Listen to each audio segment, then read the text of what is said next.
హైదరాబాదు అందాలను చూడడానికి చక చక చక చక మెట్రో రైలు పరుగులు తీస్తుంది. మనసులోని కోరికలను నెరవేరుస్తుంది. రేవంత్ అన్న పుణ్యంతో శ్రీకారం చుట్టింది. చికుబుకు చక చక.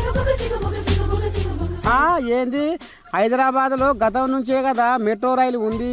ఇప్పుడు కాంగ్రెస్ సర్కారు వచ్చినాక మెట్రో రైళ్లలో ఏం మార్పు వచ్చింది అని అనుకుంటుర్రా పబ్లిక్? అసలు ముచ్చట పట్టుకొచ్చిన మీకోసం జర్రయ్యనూరి. ఇక గత బీఆర్ఎస్ ప్రభుత్వము మెట్రో రైలు 2వ దశ విస్తరణపై పచ్చి పర్వలేకుండానే చేసే, అంతేనా కదా? మర్చిపోలే కదా మనము. కానీ మన రేవంత్ అన్న యాది పెట్టుకొని ఏడాది కాలం లోపలనే 5 కారిడార్లలో కోట్ల నిర్మాణం చేసేందుకు ముందుకు సాగుతుండులా. అప్పుడే డీటెయిల్ ప్రాజెక్టు రిపోర్టు నవంబర్ 4 నాడే కేంద్ర ప్రభుత్వానికి పంపి అనుమతి కోసం ఎదురు చూపులు చూస్తుందిలా మన సర్కారు.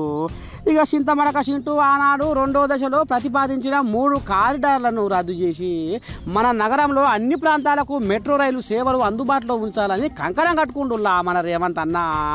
అధికారంలోకి వచ్చిన 2 నెలలకే ప్రయాణికుల మేలుగోరి మెట్రో రైలు విస్తరణకు పూనుకున్న ఘనత మన కాంగ్రెస్ సర్కారేనులో.